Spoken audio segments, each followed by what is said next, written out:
Bonjour, une petite vidéo dédiée à Excel et en particulier au tableau croisé dynamique dans la partie initiation.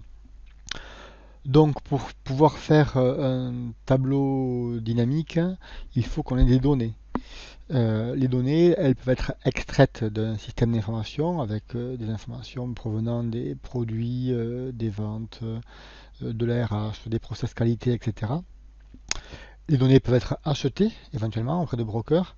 Les données peuvent être issues d'enquêtes et les données peuvent être récupérées dans des sites de type open data. C'est ce qu'on va utiliser aujourd'hui. Donc, pour notre travail, j'ai trouvé sur le site data.gouv.fr des fichiers qui nous permettent d'obtenir les registres des cultures OGM en 2007. Donc quand on récupère ce fichier ici au format XLS, donc au format Excel, on obtient un fichier qui ressemble à ceci. Donc dans ce fichier, on voit qu'il y a 6 colonnes, on voit qu'il y a 275 lignes. Ça fait déjà plus de 16 000 informations. Et bien sûr, même si c'est un petit fichier, cela fait déjà trop d'informations pour pouvoir les analyser de façon globale. Donc, on a besoin de mettre en place des méthodes d'analyse. Ces méthodes d'analyse, selon la taille des fichiers et la qualité des informations, ça peut être fait via des bases de données et des outils statistiques. Ça peut être fait via des logiciels spécifiques. Je vais en lister quelques-uns. Donc, je vais lister par exemple Tableau qui fait et de l'analyse et de la visualisation, Modalisa qui est un logiciel basé pour des enquêtes qui fait des analyses statistiques, SPSS que certains étudieront à l'université, qui est un logiciel de statistique, les logiciels du Sphinx que vous avez peut-être étudié précédemment au lycée, FlexPro que je ne connais pas particulièrement mais qui a l'air intéressant, Power BI qui est un outil de Microsoft gratuit qui est un outil de visualisation qui est très intéressant.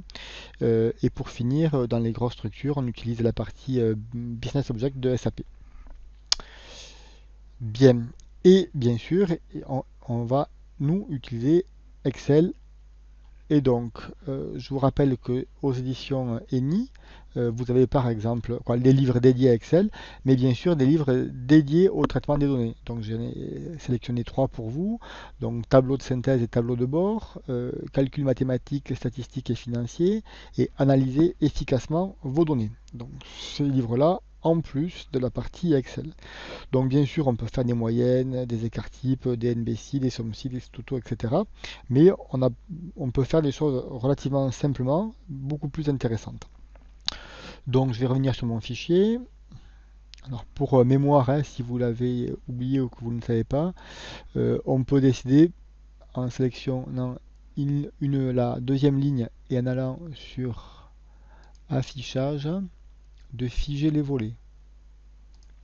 Ça permet donc de bloquer la ligne supérieure et de parcourir nos différentes lignes en gardant nos en-têtes. Ensuite, dans les petites choses qui sont très très pratiques, dans la partie données, il y a la partie filtre. Donc la partie filtre va nous permettre de sélectionner une partie des données pour regarder un petit peu ce qui se donne. Donc là, on n'a plus que Aquitaine et donc on n'a plus que 85 lignes sur les 275 initiales. Bien. Maintenant, on va en venir au fait et on va donc parler des tableaux croisés dynamiques. Alors, pour l'instant, on va s'attacher à comprendre ce que c'est qu'un tableau croisé. Donc, dans l'idée des tableaux croisés, c'est qu'on va récupérer des informations qui ici étaient en ligne pour les regrouper en ligne et par colonne. Donc le mot par colonne est absolument fondamental pour la suite. Donc la partie manip est relativement simple. Donc je vais sélectionner une cellule de ma plage et je vais dire insertion tableau croisé dynamique. Alors j'attire votre attention sur le fait que tout seul il a identifié mon tableau, donc les 6 colonnes, les 275 lignes, et qu'il a noté la plage d'informations avec des dollars, ce qui veut dire que la plage est fixe. Et donc je dis OK, et donc il va me créer une nouvelle feuille. Donc ici, vous voyez qu'il a récupéré les différentes intitulés des colonnes qui étaient dans mon fichier initial. Et ensuite, j'ai 4 zones, filtre, colonne, ligne et somme des valeurs. Donc c'est là que je vais manipuler mes informations. Donc par exemple, je pourrais avoir envie de filtrer par région. Je voudrais avoir en ligne mes départements. Et vouloir faire la somme des valeurs sur les nombres des parcelles et sur les superficies des parcelles. Voilà, donc j'ai fini, mon tableau croisé dynamique a été fait. Donc, je zoome un petit peu ici, qu'est-ce que je vois? D'abord, ici, je vois qu'a été fait mon filtre de région. Et donc, je vais retrouver ici mes régions. Alors, comme c'est des données de 2007, c'est les anciennes versions de régions. Hein. Donc, je peux choisir une région en particulier. Et donc, si je choisis l'Aquitaine, je vais retrouver les départements Dordogne, Gironde, Lot et Garonne, Pyrénées-Atlantiques et les Landes. Donc, j'ai bien trouvé les départements de l'Aquitaine. Et ici, Excel a fait la somme du nombre de parcelles par département et la somme de la superficie en hectares par département. Donc j'évoquais tout à l'heure le mot par ou pour chaque, c'est vraiment le mot-clé qui doit vous faire penser à utiliser les tableaux croisés dynamiques. Si maintenant je reviens sur toutes mes données,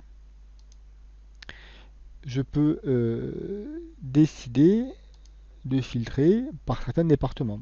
Ou alors, je peux avoir ici une vision globale sur l'ensemble des départements.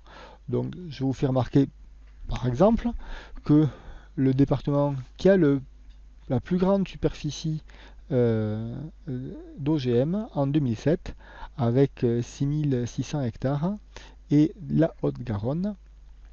Et le deuxième, c'est le Tarn-et-Garonne. Voilà, donc la région Midi-Pyrénées